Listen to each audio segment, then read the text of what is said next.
Okay, well, hey there, all you cool cats and kittens. I'm Rebecca Lamb. I'm president of the AFP Greater Houston chapter. I want to thank you so much for joining us today for our first COVID-19 specific webinar. I'm going to ask you to please have some grace and forgive us for any technical difficulties. This is our first large Zoom event. We actually had 90 people register. So if you're having any trouble seeing us, please just toggle within the different settings in Zoom and see what viewing option works best for you. You can also private message Melissa Neely, who's on. She's our hostess. And she will try her best to troubleshoot any problems that you might be having. So let's jump in. I know these have been challenging times for so many of us.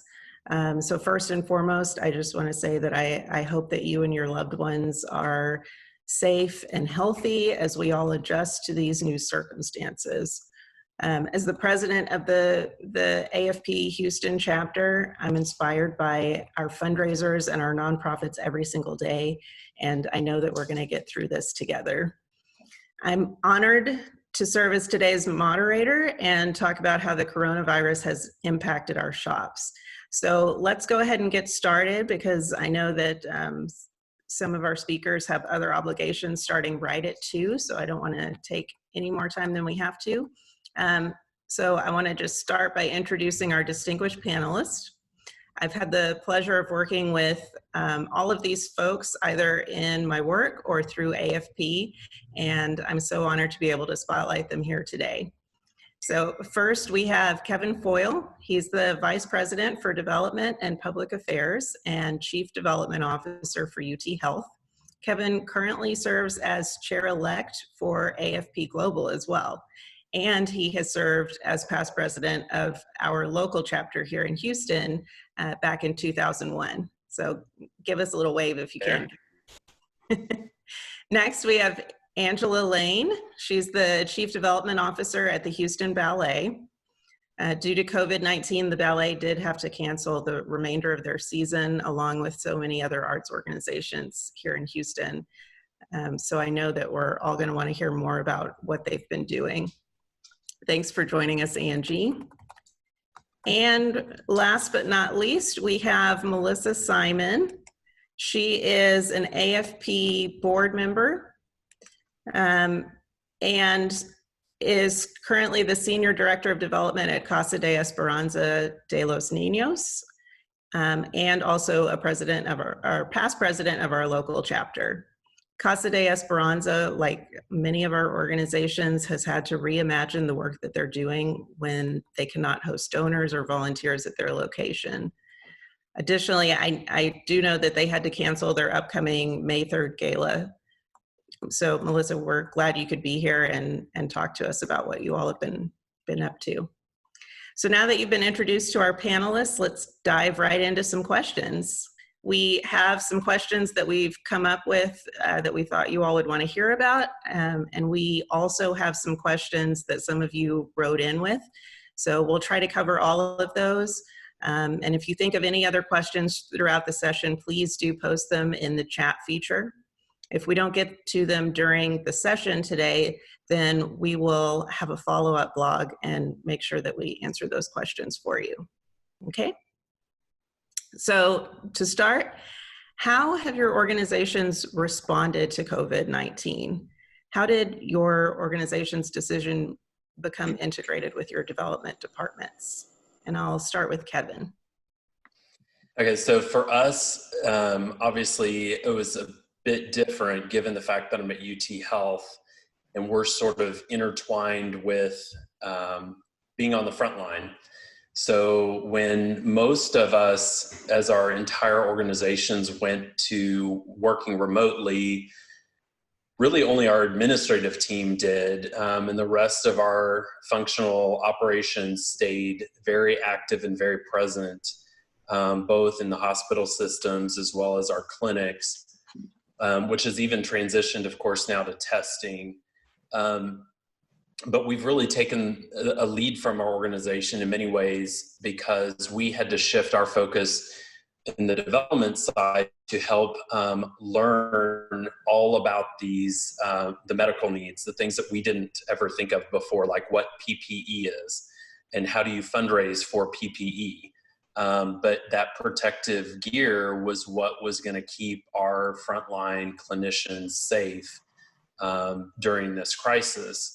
The other thing that happened with us most immediately was focusing on our students and really pivoting to create opportunities for fundraising related to student assistance. And then I would say the other piece that really has become in the forefront for me in particular is learning everything I ever would have imagined knowing about COVID. And then also, given that we have a statewide School of Public Health, understanding how this public health crisis is an opportunity for us to share information. So that's, even setting aside the fundraising and development hat, we really have become an information source. And it's how do we get everybody as much information, and the information changes like 5 or 6 times a day.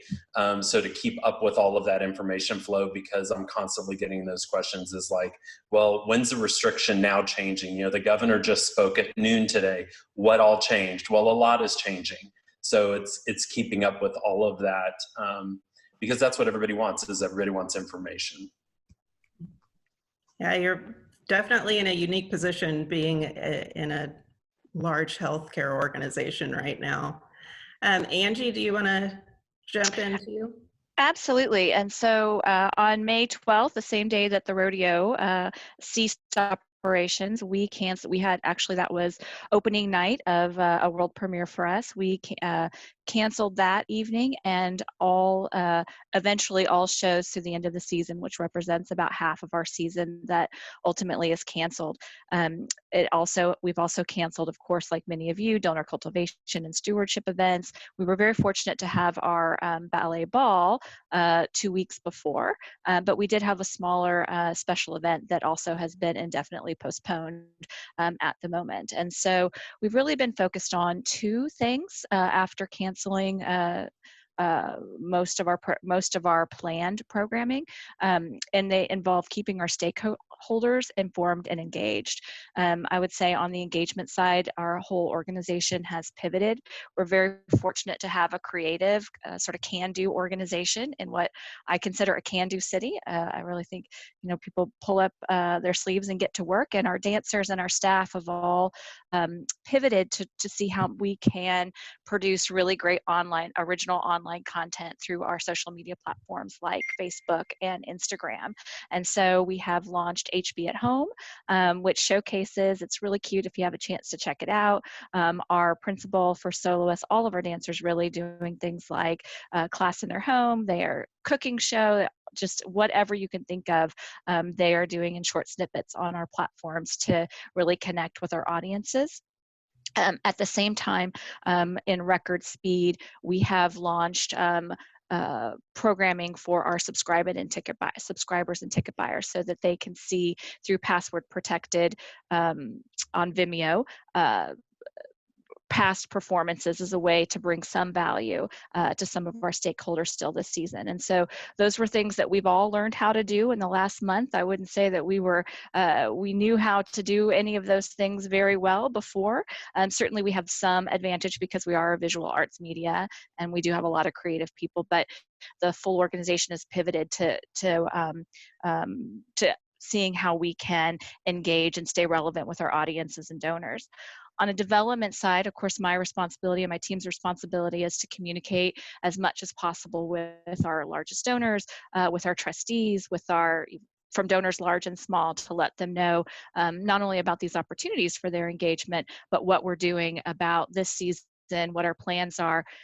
One of the things that we learned from Harvey was that you can't communicate too much. one of the things I think that we perhaps didn't do as well as Harvey or some folks at the Ballet is that we would perhaps wait until we had perfect information. One of the things that we're doing differently this time in response is we're communicating more often and saying really updating our stakeholders to what we know now and what we don't know, and when we will have another update. And so we've been following that model with our trustees, our top donors, and down through our lower level donors during this last month. Great. Yeah, I've been following those videos on social media and they're great. They're cute. Thank you. Thanks, Kevin and Angie. And Melissa, do you have anything you want to add? Yeah, I mean, for those of you that aren't familiar with Casa de Esperanza, we are a foster care agency, so we're direct service.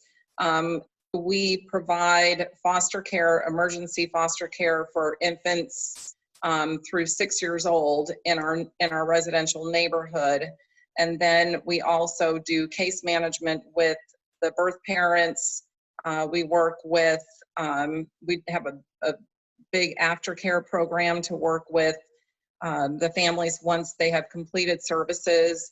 And we also work with our post-adopt families. So obviously I'm hearing the word pivot everywhere. Everyone's pivoting, right? And CASA's no different. I will say that when we saw this start to happen, our executive director, Shelley Starr, really started getting us prepared for what we knew was going to be an extended time working away from the office for all non-essential childcare staff. So we actually stopped visits to the neighborhood, unfortunately, including all of our volunteers, a couple of weeks before we even went home. So that was all in an effort to keep those kids in the neighborhood safe. Typically we have, up to 25 kids in the neighborhood at one time, and that's gone substantially down during this time, but what's gone way up is the need for our aftercare services. So those families that, we may have worked with 10 years ago have now lost jobs. And just something to keep in mind about our clients, we're working with families who are at their best, really struggling. And many of our birth parents were foster care kids themselves, and really their only lifeline and their only relationship consistent in their life is CASA. And so what our founder, Kathy Foster, built 38 years ago has consistently been a long-lasting relationship with our clients, and we're seeing that pay off now because they're coming back to us and asking us for help. So our fundraising efforts, have continued. We decided pretty early on that we knew the gala wasn't going to happen, and just because of the uncertainty down the road and the other things that we already had planned, our decision was to actually just completely cancel the event. The event was honoring Kathy Foster, our recently retired founder. So we're now working on ways to, keep doing that, because it was very unfortunate that we weren't going to be able to do it in person. But we're continuing on with the fundraising that we already had planned. We're, doing what Kevin and Angie talked about with communication, and just really trying to keep people updated about how we're serving our clients and what we need, and making sure that they know that. Thanks, Melissa.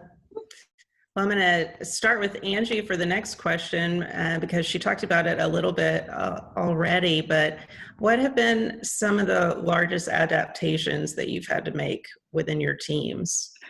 So I mentioned it for the Ballet in general, that there has been, we're learning as we go. I say that we're sort of building the bridge while we're driving on it to figure out how to provide original, really exciting and interesting content digitally. We had done that before, but certainly the scope of what we're doing is really expanded, and it's taking support throughout the organization, regardless of what maybe department someone was in before, looking at what skills and talents we can tap throughout the organization. We have some folks in the development department that really have really strong graphic design skills, for example, or maybe they, do videos on their own. It's not something used in the development part, but that skill exists. And so being able to shift and support the organization in different ways is something that we're trying to deliver on in new ways. Change is always hard, but it's something that that certainly it's a work in motion for us. For our development team, we're a team of 17, so we're relatively large compared to some shops. We took seriously when the first officials came on and said, begin to prepare what it would be like to work from home for a couple of weeks. And we were very fortunate to be able to equip many of our staff with laptops. And so we continue to work from home as best we can. I'm sure many of you know that it's much slower. It's a slower pace than what we're used to, in my opinion. It takes longer to do things than it normally did. Just yesterday, we were talking about how we would get a small mailing out, knowing that we can't go into the office. We would bring the supplies. We might bring our printer home to be able to get invoicing out, for example. Those kinds of adaptations, we're being flexible and moving them as we go along. The last thing I would say, and I think I have a couple of team members on here, and we could always do better, but I hope that one of the things that we continue to do is stay connected as a team. And so we look at still having our one-on-ones. We make an effort to use Skype and Zoom so that we can see people's faces when we meet with them. I'm sure many of you are doing that. We've had a very successful town hall where our full organization got together on a Zoom meeting, something that many of us didn't know how to do, but we're making it up as we get along, to answer questions, to be able to talk about. Lots of people have concerns, I'm sure, in your organization too, about pay continuity, about what the future is. And so bringing people together to hear the message at one time about what the plan has been really important. And then trickling down, doing that within our team as well has been really important. Great. Anything you want to add, Kevin or Melissa? Yeah, I can just add that beyond just working remotely, I did hear in our large department meeting yesterday, somebody commented that they missed their commute. And I never thought I would hear that in Houston, that somebody misses their commute. But don't you miss that, like, even if it's 10 minutes or 30 minutes, that time to just be out and think and be away from kind of all of this work stuff. Or your home. I mean, if you're now teaching your kids or balancing your pets, or, I mean, there's so much going on. I actually think one of the biggest things for me is just everybody getting to know each other better. So in our development team, we've got about 70, and we also have public affairs, which is another 15. So, many of that group, they don't necessarily work very closely with each other on a normal day-to-day basis. And we're creating opportunities to pull people together in ways virtually that we haven't been able to before. And then you get introduced to everybody's house, to their pet, to their kid or kids. And all of it sort of happens in a way that we're all in it together, and it takes down a lot of guards. And I think when we get back to whatever the new normal is going to be, I think we'll be stronger because of that, because we will have had this bond that we all went through together. I think figuring out our metrics, like what is our metrics looking like for the rest of this fiscal year? I know we had gone almost right to the day halfway through our fiscal year when all of this happened. We were halfway to goal. Everybody was blowing and going. We were feeling great about the next 6 months. And then all of a sudden, the brakes went on and we went into crisis mode. And I think now that and I know there's several people from UT Health on the call, but it's like now that we're sort of normalized and we're kind of like, okay, now we get this. We know how to use our microphone. We know how to call. We know how to use Zoom or WebEx or whatever platform. And you kind of have your life stuff in balance. It's like, okay, now I have to do my day job. So how am I going to make my calls? How am I going to see people? How am I going to raise money? How am I going to produce grant proposals? All the things that you just sort of take for granted when we know how to do that. And then how, at the end of the fiscal year, will I sit down with my boss and say, was I successful?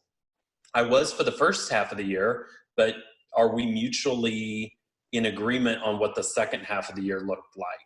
And because I don't think anybody wants to just write off the last half of the year or this portion of time, but just to keep moving forward in some way. So I think that's still, we've pretty much created a task force. Bridget, who leads the individual giving team, has created a task force of officers to come together and to say, what do we think the metrics should be? And I think engaging ourselves in those discussions are the best way possible, because they know the best from their vantage point how to make that happen. And I think opportunities like this for us to all remind ourselves that we do have this network and this community of AFP that we can rely on, that we can all now text message each other or email each other and say, well, what are you guys doing?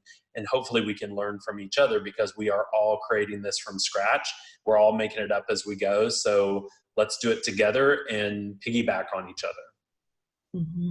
Yeah, I like that idea of intentionality about setting metrics. And I can definitely relate to the commute, because right now mine consists of moving from one end of my couch to the other at the end of the day. So, So Rebecca, I do not miss my commute.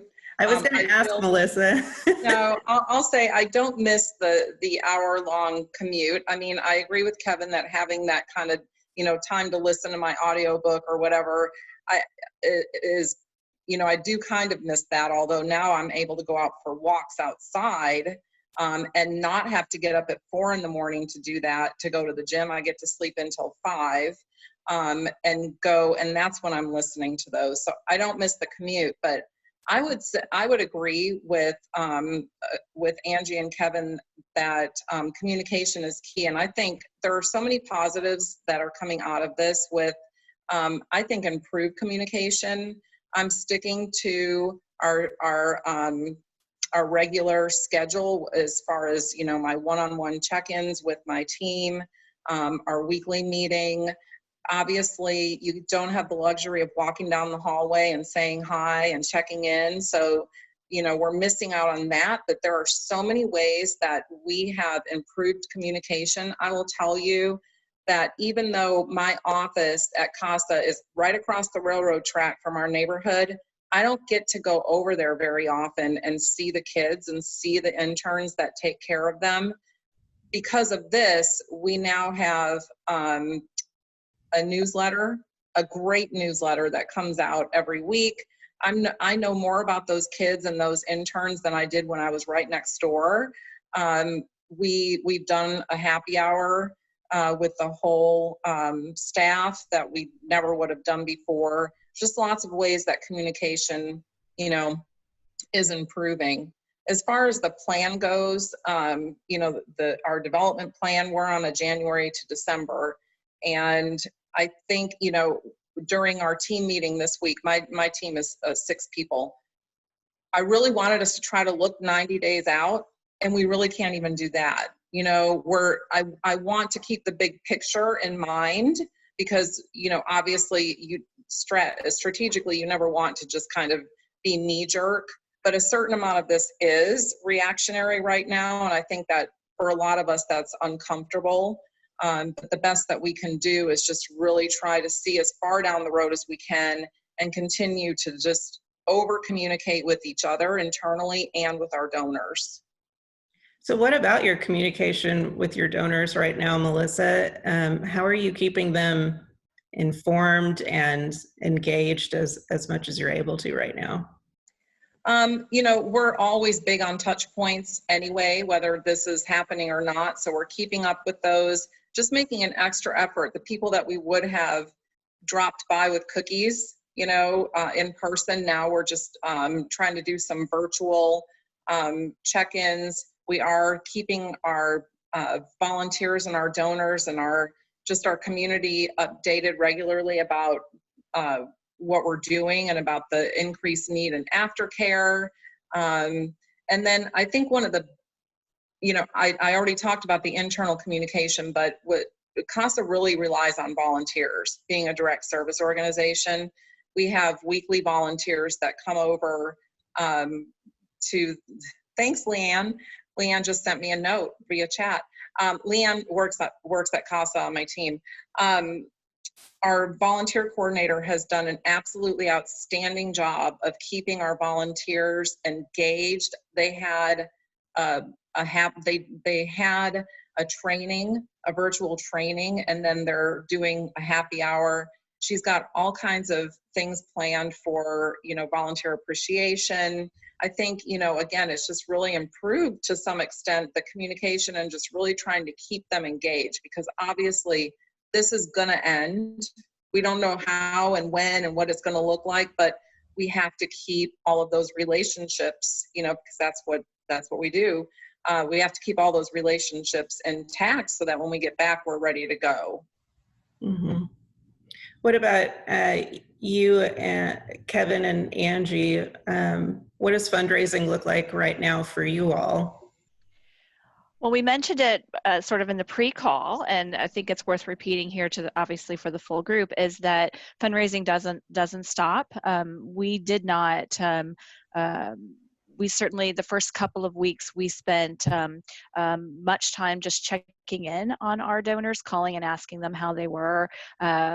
We found that people were eager for those calls. People that we haven't been able to connect with in a long time picked up the phone and just chatted with us, which doesn't happen on an everyday.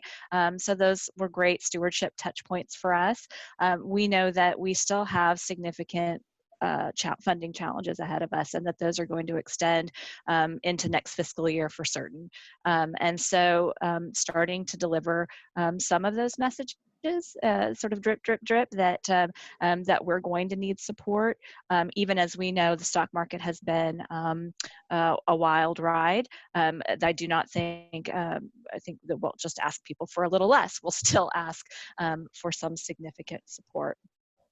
I just wanted to mention one of the things that we've focused on as well is having really reaching out to donors. We've sent them text messages, we've sent them emails, we've done Zoom calls with donors. It's been a lot of fun. It's been a lot of fun for them too, to be able to, again, explore. As Melissa was saying, there's been a lot of good things that have come out of here with communication. People that have never used these platforms before, and they get really excited, and it's been a lot of fun to make use of those platforms. I just want to piggyback on that, Angie, about, people that are picking up the phone that normally wouldn't. I mean, we are all inundated with email, and everything is electronic, and it's, it's exhausting, I think, for a lot of people. And so I think, people are actually looking at mail now. And so just like, to use the word pivot again, we're taking something that we already planned to send out and just kind of repurposing it, so that we can update people on what we're doing in light of COVID, and letting them know that we need their help. So just, really incorporating that into what we already planned on doing. One of my weekly tasks, just again to piggyback on what you're saying, is to look at our trustee list, look at our major donor list, and staff our executive director and artistic director. Here's the 5 people that you need to call in this week to check on. Here's the additional 2 that we're gearing up for solicitation. But that work that we all do every day, it's more important right now, I think, to make sure that they are making those calls, not just me and my staff, but also managing up to ensure that they're making calls that they might not think of otherwise. I think that's actually a really great point. And we were, I would say, pretty purposeful of thinking about the donor relation piece and connecting, if somebody had contributed to a scholarship, we tried to get the student to do a video call with the donor now. Or if they hold an endowed professorship, to get the faculty member to call the donor and check on them versus me calling the donor and checking on them. Right. So it's maybe not as intuitive for our development officers to think about, which is usually we make all the calls and we do all the touch points and we're the relationship manager, but it's how can you personalize the organization by utilizing a lot of other people in your organization who are also at home and can't do their normal jobs, and to kind of bring them in a moment that they maybe have a little bit more time and willingness to participate. And I found that to be really helpful, and I think people enjoy it. And what about reactions from donors and they're giving, are you all finding that you're getting mixed reactions, or So how's that? we've had a few people ask for extended payment plans, which makes perfect sense. Maybe they're furloughed, or maybe they're a small business owner and they haven't had any revenue come in for this last month, and asked if they can extend a payment plan. We've had, several of those.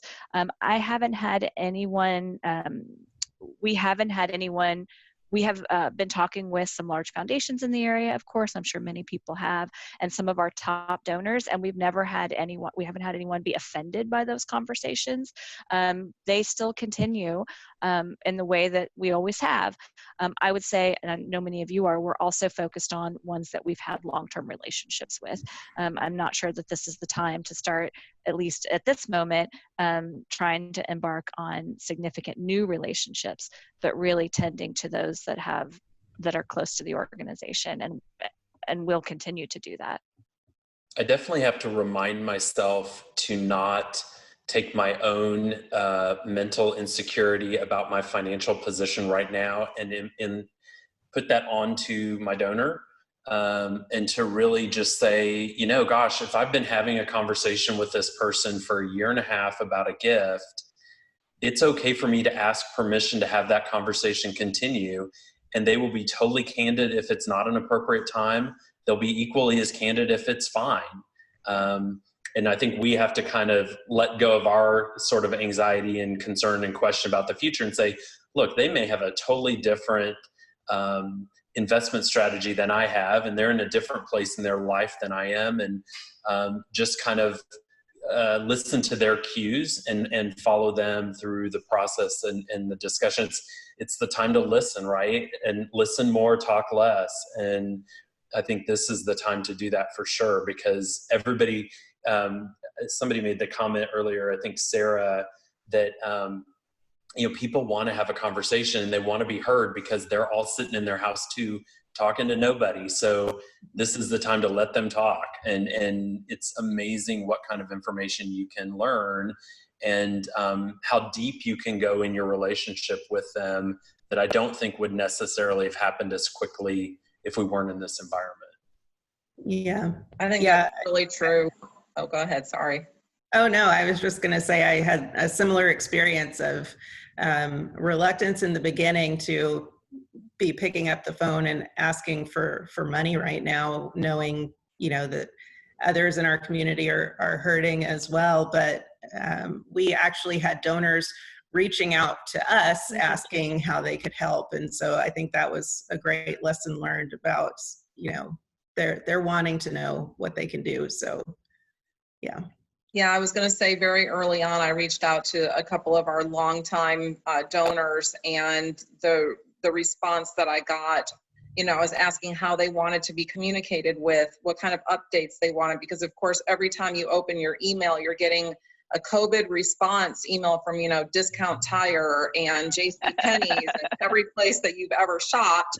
And, it becomes overwhelming and you don't want your message to get lost. And I also asked about, should we be asking? And, the response I got was people still want to give. You still have to ask. That was reaffirming because Kevin, you're right. We tend to project how we feel onto the situation. And, we don't want to offend people or ask and make them uncomfortable if things aren't going great for them. But I think, we definitely need to keep asking. Mm-hmm. Yeah, and great comment from the comments from Beth Wilson. She said this is a great time to talk with donors about gift planning too. I think that's very true. It's part of that conversation, and like Kevin said, just listening to what they've got going on. Yeah, and pulling up even Josh's comment Yeah. about donor advised funds, Mm-hmm. they've already given. Yeah. I mean, this is the perfect time to have conversations with them because they're moving forward sort of with their plan and they have a vision for what they want to do. And I think it's, never the wrong time to have a discussion. Now, if you don't know the person and they're probably a very cold prospect, may not be the time to ask them for a gift. But for those that have been a part of your organization's relationships, for sure, it's the right time to keep conversations moving. Yeah. What other lessons have you all learned during this unprecedented time that we're living through? I mean, one thing for us that we've noticed talking with our peers around the country is that, arts organization around the country is that we have unfortunately, some experience at this, that, many of us worked together through Harvey. And so we, at least for us in the arts, that also closed down performances. There are a lot of other communities where they are facing some of these things for the very first time. And so I think, let's say it's a silver lining exactly. But I do think that, I feel like our organization, having had that recent experiences, is handling the situation better, in a more focused and, really enhancing our communication in a way that we learned how to do during Harvey. And so I think that gives us a little confidence too, that unfortunately we're becoming experts at crisis communication, and in, maintain these relationships. And in the same way, I think our donors, because they've been through this with us before too, we've already have a language with them around some of the issues that we're facing. They understand it right away. It's making the communication go faster, quicker, and deeper. I don't know if Kevin and Melissa, you've had that experience as well. Yeah, and I think a lesson learned for me is definitely that we all need money. And that shouldn't be rocket science, right? Because we always need money, and that's our jobs. But even more so now, I think it's all ramped up to another level, and the intensity for the ask is out there. So I think part of it is you've got to, and this is thinking back to some other scenarios that we've gone through, is you've got to be in that top 3 of a donor's list, their short list, because I do think oftentimes when these crisis situations happen, they'll shorten their list and they'll stay closer to the organizations that they're already really close to. And so it's something we always try to talk about is, where's UT Health in your philanthropic funding priorities? And if we hear, well, you're on the list, but you're not that high, that's not a great sign. If you hear, oh, you're number 1, okay, that's great. Like, that is a golden piece of information, but it's staying in that top 3, I think, is really important. I know from a volunteer perspective, I've always had a close relationship with my board chair.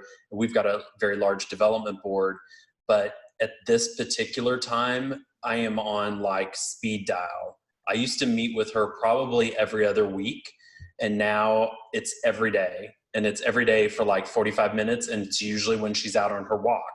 So it's like I have strengthened that relationship in a way that I could not have been given this gift of time and opportunity to get closer to her.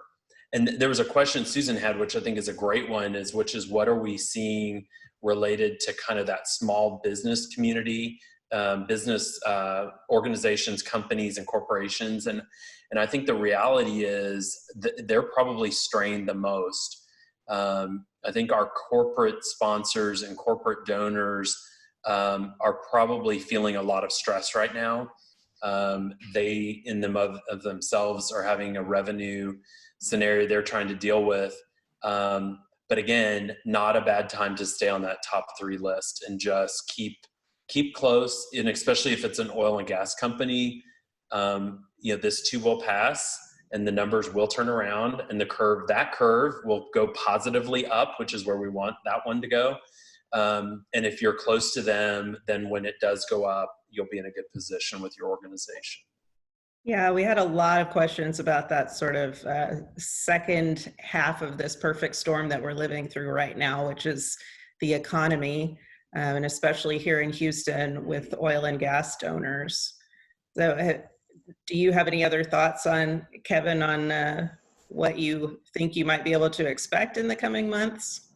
Yeah, I mean, I think we're going to be in for the marathon here.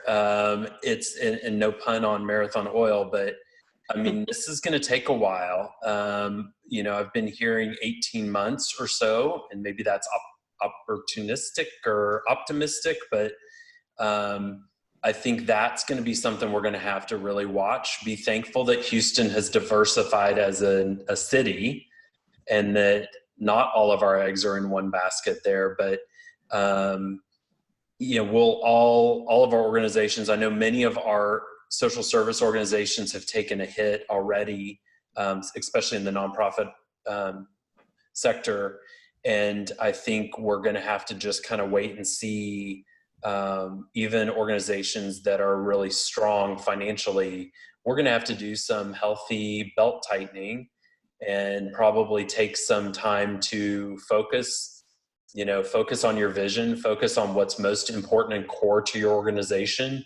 And if something is optional, you probably won't do it, and you'll do the things you have to do and focus on those things now. I think we all have to rest assured that this is a bump in the road, and maybe it's a really, really big bump. But, a year from now or 2 years from now, I still think we're going to look back and say, oh my gosh, we all got through that. And it was horrible, and we don't want to do it again, but we made it to the other side. So I have faith that we'll get there. It may not be easy. And I think we're going to have to rely on each other, because frankly, a lot of us are hurting, and a lot of us are in scenarios either personally or family members that have been furloughed, laid off, pay cuts. And I think we just need to really be compassionate and understand that that's just the new norm. I know, just to piggyback on what you're saying, Kevin, I know on our organization, we're looking at different scenarios depending on how long this goes back. And some of it is some belt tightening like you're mentioning. Maybe we're not taking on a new work that we had hoped to do. Maybe we're not, this is not maybe the time to take on some new programming. We're in the midst of a strategic plan, but like we did this with Harvey, we may elongate the strategic plan, a strategic plan that's really focused on growth and expansion. We might temper that for the next year, focused on just our core, how do we deliver exceptionally on our core mission? And then with regard to corporate, we see that they follow the stock market often. And so, as we reforecast, we've started to reforecast development projections for our fiscal year 21. We're downgrading those forecasts. But it's also a good opportunity to go back to our individual donors, who are already our largest donors, and talk about the impact that the downturn in O&G is going to have on us, the downturn of potentially federal hotel occupancy tax will have on us, some government funding, and ask for help in making up those sources of revenue from other sources. Yeah. Melissa, did you have anything you want to add? No, I think they did a great job there.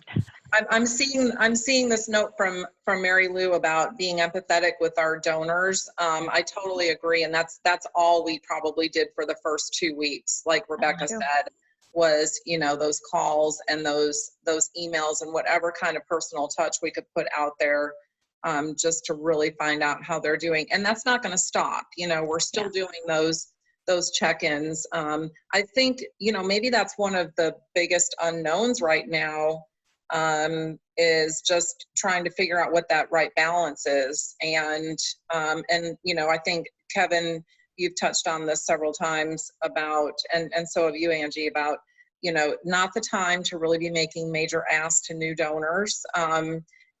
Just continuing with the relationships that we have and focusing on those.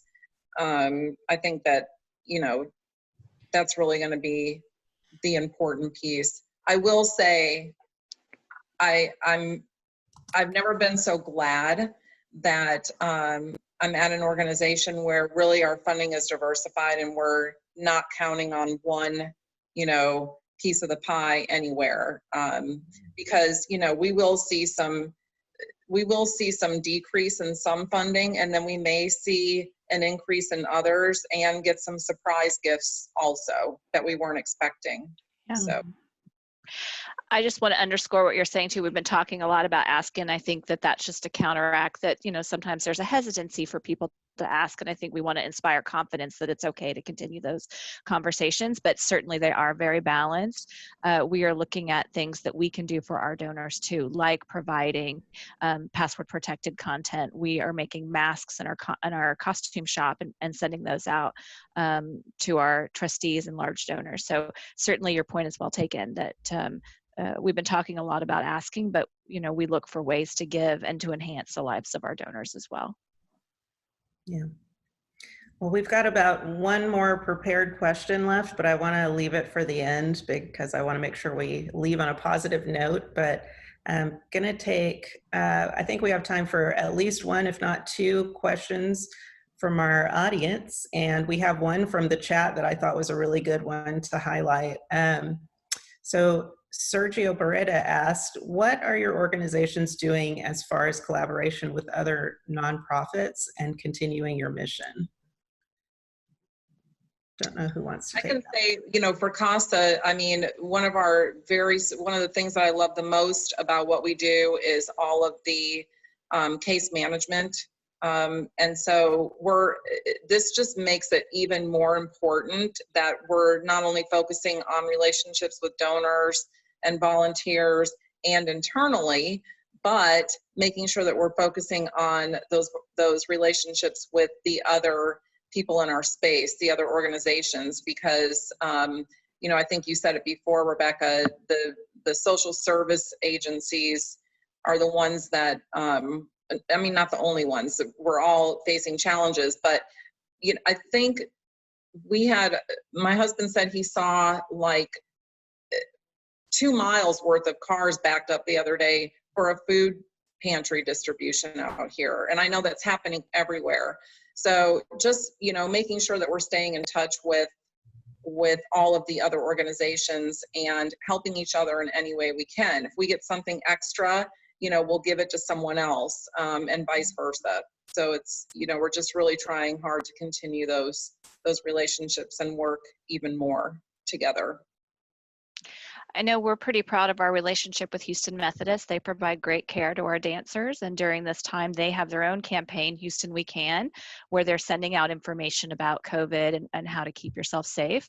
And so one of the things that we're able to do is to take their content and provide it out to our networks. And so our Houston Ballet Academy families, our dancers, being able to piggyback to spread that message even further has been a lot of fun and very, very interesting and a lot of fun for us. And I would say from the Med Center perspective, you know, this is a time where these very large nonprofit organizations have really come together. They have not lost sight of their core mission, which is to keep the health and safety of Houston at the forefront. The CEOs are actually having a call every morning across the Med Center, which is pretty phenomenal. That they've come together in that way, because historically that hasn't always been the case. So it's really been great to see that kind of collaboration and cooperation, and they've set aside all competitiveness to just come together and to beat this virus. And I know we've put together some co-branded solicitations with Baylor College of Medicine, UT Health has, because we know that our researchers are working together hand in hand like they always do, but it isn't usually the time that we would think about partnering. But our funders, who also have limited resources, and all of us are asking them to come in with an emergency gift right now, they too want to be smart with their contributions, and if they can support multiple organizations at once, I think that would be helpful to them as well. So I think partnering is always a great thing, but using this as an opportunity to really think about how can you be strategically partnering is a great opportunity. Thanks, all. Melissa, any other questions from the audience that we want to take?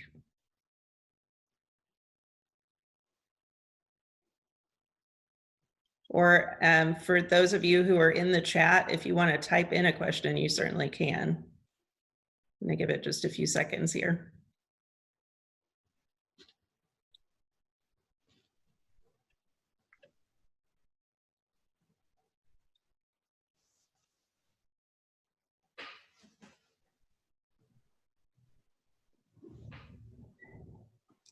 Okay. While there's a moment of silence, I'll just say, you know, I think somebody said earlier, this is a time to over communicate. And I think that goes to our organizations internally as well. I think that's one of the things that maybe we don't always do. I think we try to do it and we think we're doing it well, but we probably don't.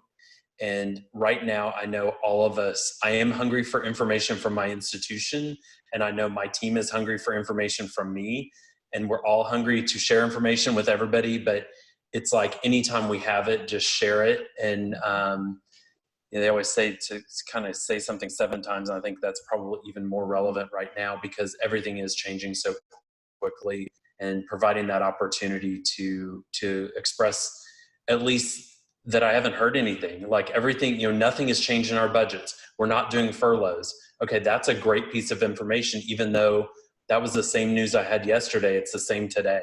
So just sharing the information, I think, is helpful. Yeah, I'm seeing questions about events, virtual events, and I'll just let you all know that, first of all, that could fill an entire webinar in itself, and we realize that, and so we are actually preparing one for the coming weeks, so stay tuned for that. So I think it's more than we can cover in the time that we have left. Let's see. Yeah. Why don't we move on to just I see one question. Maybe we want to jump in and just see if anyone has any more thoughts on what the new normal, quote unquote, might look like moving forward. Wow, I mean, you know, You have a crystal ball in there, Melissa? That's like your executive director asking you what the goal's going to, you know, what you're going to raise this year. I mean, there's just so many unanswered, you know, unknowns right now. We have no idea how long this is lasting. I saw Christina asked about planning events for 2020. I can't even think about it. We've got a group that raises money for Casa who just sent out an e-blast today, still planning on doing their event in September, but you know, everything's just so up in the air. I think we'll probably see more of this, more of what we're doing, and really, you know, working together and collaborating and sharing information. Because one thing that I love about the fundraising space is that we all share. You know, I have never come up against a situation where someone wasn't willing to share, you know, an idea, a template. This is a great fundraising community, and I just think it will continue as long as it needs to. And I really hope that we continue to, you know, think about and remember all the lessons that we've learned, not just in the fundraising space, but there are just so many wow moments for me personally every single day that I just really, I really hope that we keep thinking about in the future and don't just forget about it when this is all over, whatever that looks like.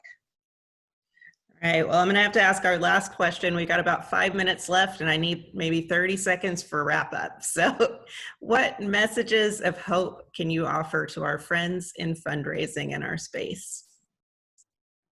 I mean, I'll say, I think this is a city that is very resilient and strong and philanthropic, and it is a can-do city that has a lot of civic pride. And I think that I saw a question in the group chat about foundations. We've been talking to a lot of the largest foundations, and they're some of the largest foundations, and of course their portfolios have been affected. But I have every reason to believe that they will continue to support the organizations that they care about and to remain strong. I think our individuals will do that. I think, you know, we will see the other side of this. It may look a little different. Nobody can predict what social distancing will do to the arts, for example. But we know that we will adapt, and that I think Kevin said it before, we'll be stronger on the other side of it. I agree with that. I mean, I can't say it better. You know, there's just, again, the lessons learned and just taking those forward. I think that just gives us a lot of hope. I think it's a moment where we can all innovate. You know, it's an opportunity that we can rethink and think, how might we do what we're doing better, given the opportunity that we have now. And I also believe that you've got to look inside yourself and be the leader that your team and your colleagues need you to be right now. And it's even with your family, it's this opportunity that you can really step up and give back and give of yourself. And if all else fails, this is the best opportunity to write the next chapter in the book that you've been wanting to write about development. I think this will make a great story one day. So just add it to that book. I love that. We'll all be publishing memoirs. Mm-hmm. Any final thoughts from our panelists? I just want to thank Rebecca. I think, I hearken back to 2001 when I served as chapter president, and I saw Peggy was on the call and some others, Cynthia and others, that, we were all looking for answers, and nobody had answers, right, when 9/11 happened. And today we still don't have answers. We have thoughts and we have opinions, and we have what we're doing and what you're doing. But Rebecca, for you to take this and to take AFP and give this platform an opportunity for us to all convene as a group is wonderful. And Melissa, Neely, thank you for logistically putting it all together, and stay strong, Houston strong. Thank you very much, Kevin. I've gotten great advice from a lot of folks who've been through things and have the wisdom to share, including yourself, who this idea was your brainchild. So thank you for that. And for Melissa Neely, again, for making it happen. So I've got a great team and great fellow board members like Melissa Simon. So thank you all. So I'm going to just thank our panelists again. I know all of you have a lot going on, and so I really appreciate you all taking the time. And I know that our participants are really thankful as well to get to hear from you all. So thank you to our participants for joining us. On Monday, you should receive a survey about today's session. And as we try to establish some more virtual options for our membership, we would love to continue to hear your feedback along with any topics that you're interested in. We'll be offering a recorded version of this session to all members early next week. So I do want to let you know too, the next of these hometown talks, the next one's going to be on Wednesday, April 29th from 3 to 4 p.m. It's going to be a 40-minute panel session with 20 minutes of Q&A. And the topic is pivoting to best and next practices during and after COVID-19. And the panelists, this is very interesting, will be comprised of Houston area consultants. And they're going to be sharing their real-time experiences with organizations across all sectors, sharing best and next practices, lessons learned, and fundraising trends both locally and nationwide. And as with all of our virtual offerings right now, that's going to be free to members. So be sure to head to our website at afphouston.org to register. You can also register for free on our website for our April educational session, which we've had to make virtual as well. And that is going to be next Friday, the 24th. And that topic is 1,000 words using visual storytelling to engage your communities with speakers. With our speakers, Alice Ferris and Jim Anderson of Goldbusters Consulting. If you attended ICON Virtual, then you'll recognize Alice. She was the moderator for ICON. So that should be really good and timely right now. So that's all we have for you today. If you haven't tuned out yet, I'll just say thank you again, everyone. Stay healthy, keep fundraising, and we'll see you all soon.